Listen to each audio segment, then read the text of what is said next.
Okay, so the question says, as be a set of complex numbers z satisfying the given condition modulus of z square plus z plus 1 is equal to 1, then we have to find out which of the following statements are correct. So first thing that I can directly tell is if I assume this one is equal to alpha, so we got modulus alpha equal to 1, right? So now the magnitude of this complex number became 1. So we can simply write that complex number as e raised to I theta.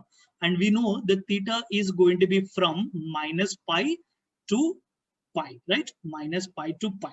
So now, as for theta, there are infinite possible arguments are there from minus pi to pi. So depending on every value of theta, we are going to get some value for e raised to I theta. So we are going to get some alpha equal to some number here. So that actually means we are getting z square plus z plus 1 is going to be some value e raised to I theta here, right? Some complex number that we are going to get. Now, this one will become a quadratic equation, and on solving this quadratic equation, we are going to get some values of z. Now we are taking all possible complex numbers here. So whatever the answer that you are going to get for Z, all of them are going to be belonging to the set S here. And as you can see, every possible theta, we are going to get two answers. And for theta, there are infinite possibilities are there. So we can make infinite quadratic equations. That means we are going to get infinite points, which will satisfy this condition. So straight away, option D is going to be wrong here because they are saying it has only exactly 4 elements in S, but we are actually going to get infinite points. Okay, so we are going to get infinite solutions here. So option D is going to be wrong. So now what about the remaining 3 options? If you actually observe these remaining 3 options, they are based on triangular inequalities. So I hope you people remembered what is triangular inequality. Anyway, we are going to see what is the triangular inequality. So we can write a modulus of z1 plus z2 value is always less than or equal to modulus of z1 plus mod z2, and this value is going to be always greater than or equal to mod of mod z1 minus mod z2. So this one is going to be the triangular inequality.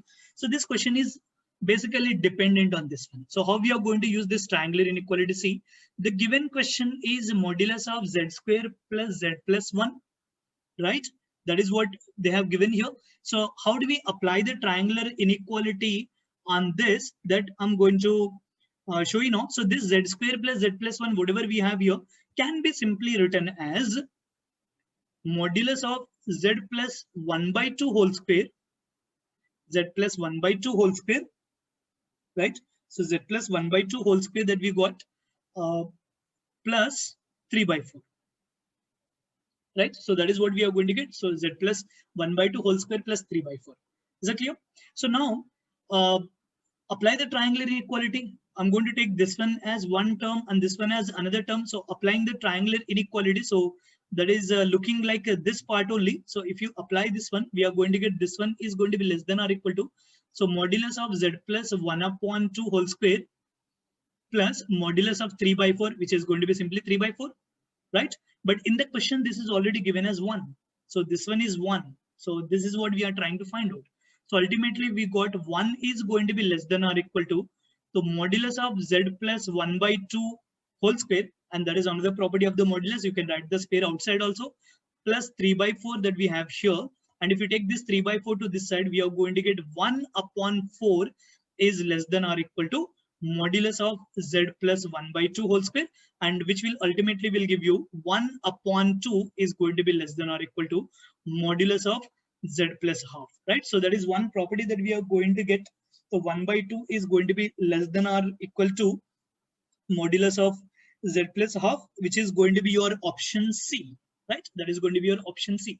So now what about the remaining option? So automatically option A will become wrong, and that is going to be option C. But how to get the other answer here? Whether mod Z is going to be less than or equal to 2 or not. Okay, so here we are going to do a little bit different type of the clubbing, and from there we'll be getting the answer. So let's see that. Okay, so modulus of Z square plus Z plus 1 can be written as greater than or equal to, as we have already seen, this can be written as greater than or equal to what? Modulus of z square plus z minus modulus of 1, right? Modulus of 1 is going to be simply equal to 1.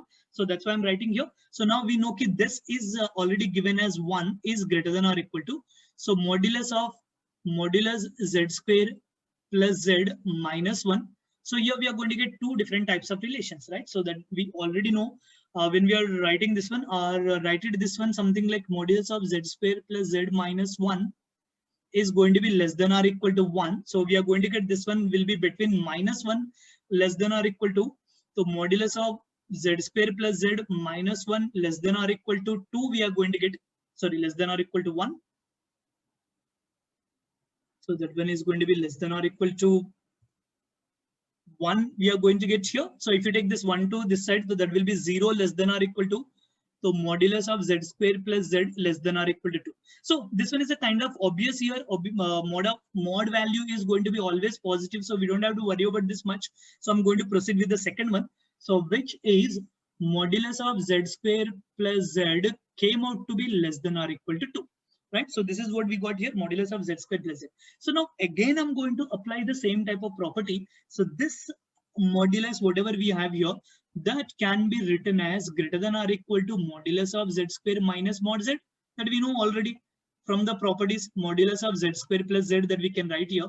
But this itself is less than or equal to 2. So this one I'm writing less than or equal to 2. So we can just combine these two inequalities and write it as only one inequality. So that ultimately will give you mod of mod z square minus mod z, that is going to be less than or equal to 2. So now we are solving this inequality now. So that again we are going to get minus 2 less than or equal to. So modulus of z square minus mod z less than or equal to 2. And again, this condition is useless because this is always an obvious condition. So we have to solve this one because obviously this mod is always going to be greater than or equal to this minus 2 that we are going to get. So we are going to proceed by solving this condition here, and let's see what are we going to get. So that one is modulus of z square minus mod z is less than or equal to 2. This can be simply written as modulus of z square minus mod z minus 2 is going to be less than or equal to 0. And here we can write this one as mod z minus 2 into, this can be written as mod z plus 1 less than or equal to 0. So from here again we are going to get minus 1 less than or equal to mod z less than or equal to 2. So that is what we are trying to find out here. So the value of mod z is always going to be less than or equal to 2. So that one is going to be your option B. So for this question, ultimately what are going to be our answers here? Option B and option C. So option B and option C are going to be the right answers for this question. And anyway, we got option D as the wrong one.